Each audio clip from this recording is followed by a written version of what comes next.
Hello friends, नमस्कार। स्वागत है आप सभी का एग्ज़ाम मास्टर चैनल में। और सिलेबस के विश्लेषण में आज हम बात करेंगे उत्तर प्रदेश सहायक अध्यापक लिखित परीक्षा 68,500 की भर्ती की। जी हाँ, इसमें सबसे बड़ी जो समस्या है विद्यार्थियों के सम्मुख वो ये है कि यहाँ पर इतने सारे सब्जेक्ट हैं, इसका सिलेबस जो है वो बहुत बड़ा है। तो आप इस सारे सिलेबस को कैसे आसानी से कवर कर सकते हैं, इस वीडियो में हम उसी की बात करेंगे। तो सबसे पहले जो भाषा का है वो 40 नंबर का आपका है, हिंदी, संस्कृत व अंग्रेजी, यानी 3 भाषाएं हैं जिसमें आपको हिंदी 20 और अंग्रेजी संस्कृत में से 10-10 अंक देना पड़ सकता है। तो दोस्तों 40 अंक भाषा पर, विज्ञान पर आपका 10 अंक और गणित पर आपका 20 अंक, टोटल 70 अंक आपका इस तरह से बेसिक अगर मैं कहूँ तो 70 अंक ये और 30 नंबर का करंट अफेयर 100 नंबर आपका। ये जो आपको मेन चीज़ ध्यान रखने वाली है कि आपको इस 100 नंबर के लिए ज़्यादा मेहनत करनी है, यानी लैंग्वेज, गणित और विज्ञान और करंट अफेयर यानी सामान्य ज्ञान समसामयिकी सेक्शन पर। तो दोस्तों सबसे पहले जो भाषा में आपको करना है व्याकरण। जी हाँ, चाहे वो हिंदी व्याकरण हो, अंग्रेजी व्याकरण हो या संस्कृत व्याकरण, किसी भी भाषा को जानने के लिए उसका व्याकरण जानना बहुत उपयोगी है। और आपको अपठित गद्य एवं पद्य से भी क्वेश्चन करने होंगे, मतलब 2 गद्य से और पद्य से एक एक करके आएगा और 10 नंबर का ग्रामर आएगा। तो इस तरह से हिंदी के क्वेश्चन आएंगे जो कि काफ़ी वस्तुनिष्ठ होंगे, आपको एक शब्दों में जवाब देने वाले होंगे। तो आप इसमें रस, छंद, अलंकार, तत्सम, तद्भव, पर्यायवाची, अपोजिट, ये सारी चीज़ें आपको भाषा में ध्यान देनी पड़ सकती है। इसके बाद बात करें हम तो आपको विज्ञान में क्या पढ़ना है।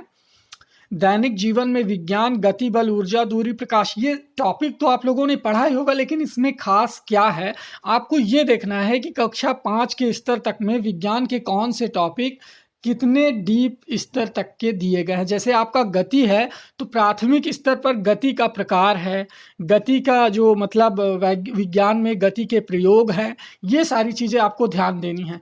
गति आपको इंटर लेवल तक भले पढ़नी है, लेकिन जो क्वेश्चन बनेंगे बहुत ही सूक्ष्म और बहुत ही बेसिक स्तर पर बनेंगे, तो आपको ज़्यादा डीप में जाने की आवश्यकता बिल्कुल नहीं है। ठीक है, तो विज्ञान 10 अंक का है और गणित आपका 20 अंक का है। इसमें भी गणित में भी आपको अंकीय क्षमता, गणितीय संख्याएं, ये सिलेबस दे दिया गया है आपको इसलिए कि आप इतनी चीज़ें तैयार रखें। ठीक है, आप लोग वन लाइनर के चक्कर में मत पड़े। जैसे आपको गति पढ़ना है तो गति आप पढ़ लीजिए, ठीक है, पूरी तरह से कि गति क्या है, गति के प्रकार क्या हैं। ठीक है, तो इस तरह से जैसे अदिश राशियाँ, सदिश राशियाँ, इनका मापन, ये सारी चीज़ें साइंस में आप लोग फोकसली एकदम पढ़ लीजिए बेसिक रूप से। और इसके बाद गणित में भी आपके कई सारे टॉपिक हैं, तो गणित में भी आपको ज़्यादा नहीं, जैसे प्राकृतिक संख्याएं, अपरिमेय संख्याएं, लाभ हानि, दशमलव, भिन्न, इस तरह के क्वेश्चन आएंगे। ज़्यादा लॉन्ग क्वेश्चन या सॉल्व करने वाले क्वेश्चन नहीं आएंगे गणित में। ऐसे क्वेश्चन आएंगे जिनका आंसर आप 2 लाइन में, 3 लाइन में सॉल्व करके लिख सको बस। जैसे परिमेय संख्याएं लिखिए, या 2 अंकों की सबसे बड़ी संख्या और उससे छोटी संख्या का योगफल का गुणनफल, ऐसे क्वेश्चन आपको आएंगे मैथ्स में करने के लिए, जो कि बहुत बेसिक होंगे। ठीक है, एसएससी लेवल पर जाने की आवश्यकता नहीं है, ये सीजीएल का एग्जाम नहीं है। आगे बढ़ते हैं। पर्यावरण एवं सामाजिक अध्ययन, ये आपका डीएलएड स्तर तक का कहा गया है, इंटर तक का। लेकिन मान के चलिए कि आपने जो यूपीटीईटी में पर्यावरण एवं सामाजिक अध्ययन दिया था ये उससे रिलेटेड आएगा, काफ़ी मिलता जुलता यूपीटीईटी के सिलेबस से होगा। शिक्षण कौशल, बाल मनोविज्ञान की बात करें तो ये दोनों लगभग एक ही है। तो इसमें आपको ये जो टॉपिक हैं ये आपने यूपीटीईटी के समय भी इसको पढ़ा होगा और इसके बारे में थोड़ा बहुत आप जानते होंगे। अब आपको इसका वस्तुनिष्ठ नॉलेज होना चाहिए। वस्तुनिष्ठ से मतलब ये है कि जैसे शिक्षण की प्रमुख विधियां कौन सी हैं, है ना, आगमन विधि, निगमन विधि, प्रश्नोत्तर विधि, इन विधियों के बारे में आपको नॉलेज होना चाहिए। शिक्षण अधिगम के सिद्धांत प्रमुख कौन कौन से हैं, इसके सिद्धांत के प्रतिपादनकर्ता कौन कौन से हैं, इस तरह से आपको यहाँ पर क्वेश्चन शिक्षण कौशल में आ सकते हैं। बाल मनोविज्ञान में आपको व्यक्तिक भिन्नता बहुत ही इम्पॉर्टेंट टॉपिक है, इससे 1 से 2 क्वेश्चन ज़रूर आएगा, ठीक है। बाल विकास को प्रभावित करने वाले कारक भी आपको पता होना चाहिए कि वंशानुक्रम, पर्यावरण, कक्षा का माहौल, ये सारी चीज़ें आपको एक शिक्षक के रूप में पता होनी चाहिए। तो ये बाल मनोविज्ञान में अगर मैं ऊपर से कहूँ तो बेसिक चीज़ें, आपको जो बेसिक कॉन्सेप्ट हैं वो क्लियर होने चाहिए कि आप एक लाइन में उनके जवाब दे सकें। अब अगर मैं बात करूँ करंट अफेयर्स की, जी हाँ, तो काफ़ी लोग इसको लेकर के कन्फ्यूज़ रहते हैं कि सर करंट अफेयर कहाँ से कहाँ तक पढ़ा जाए।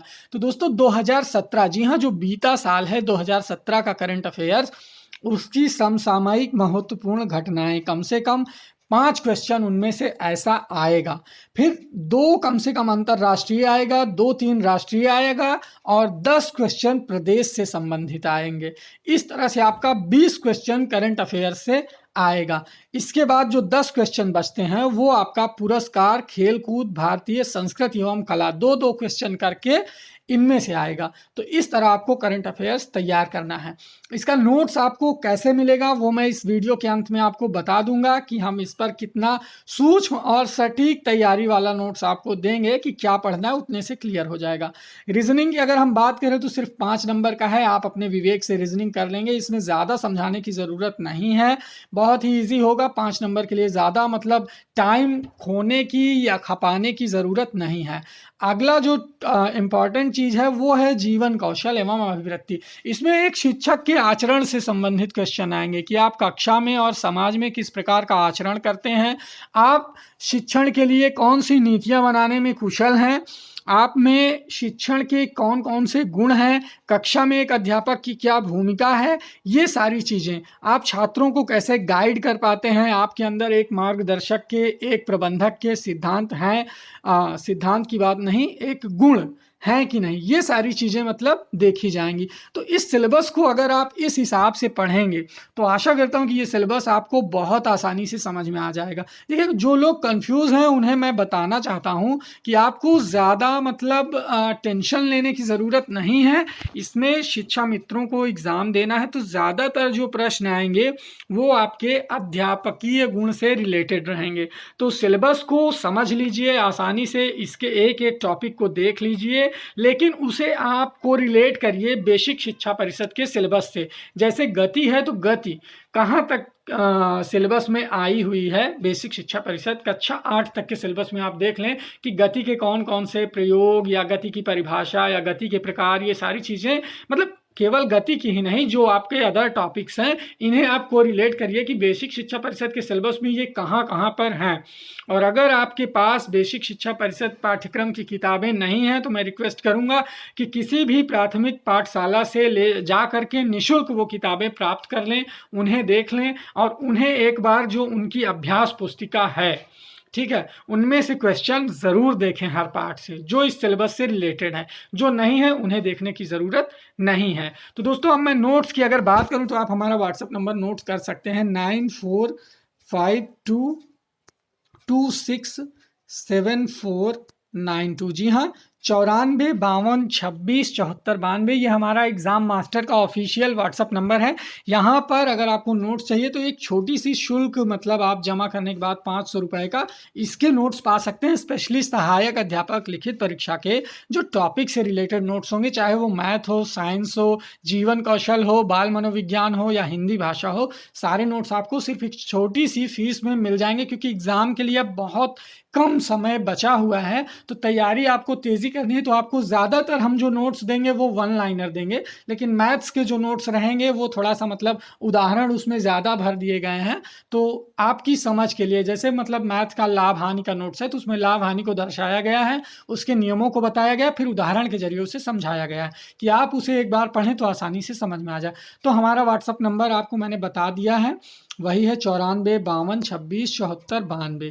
ठीक है, आप इस पर हमें व्हाट्सएप पर मैसेज करें और अपना नाम लिखें, यूपीटीटी में आपका कितना मार्क्स है वो लिखें, और इसके बाद जब आप फीस जमा कैसे करनी है ये आपको व्हाट्सएप पर एक मैसेज के द्वारा बता दिया जाएगा। आप जैसे ही फीस जमा करेंगे आपको नोट्स आपके पर्सनल नंबर पर भेज दिया जाएगा। तो दोस्तों नोट्स के लिए आप यहाँ पर मतलब संपर्क कर सकते हैं, ज़्यादा आपको टहलना नहीं है। आप चाहें जैसे पढ़ाई कर सकते हैं, उस नोट्स को आप मोबाइल में पढ़ सकते हैं या फिर आप प्रिंट निकलवा सकते हैं। तो दोस्तों ये हमारी सुविधा है जो आपको दी जा रही है। तो लाइक द वीडियो, कमेंट अगर कोई कन्फ्यूज़न है तो, और सब्सक्राइब कर लें चैनल को, जिससे हम जो लेक्चर देंगे वो आपको प्रॉपरली मिलते रहें। तो thank you so much, bye bye.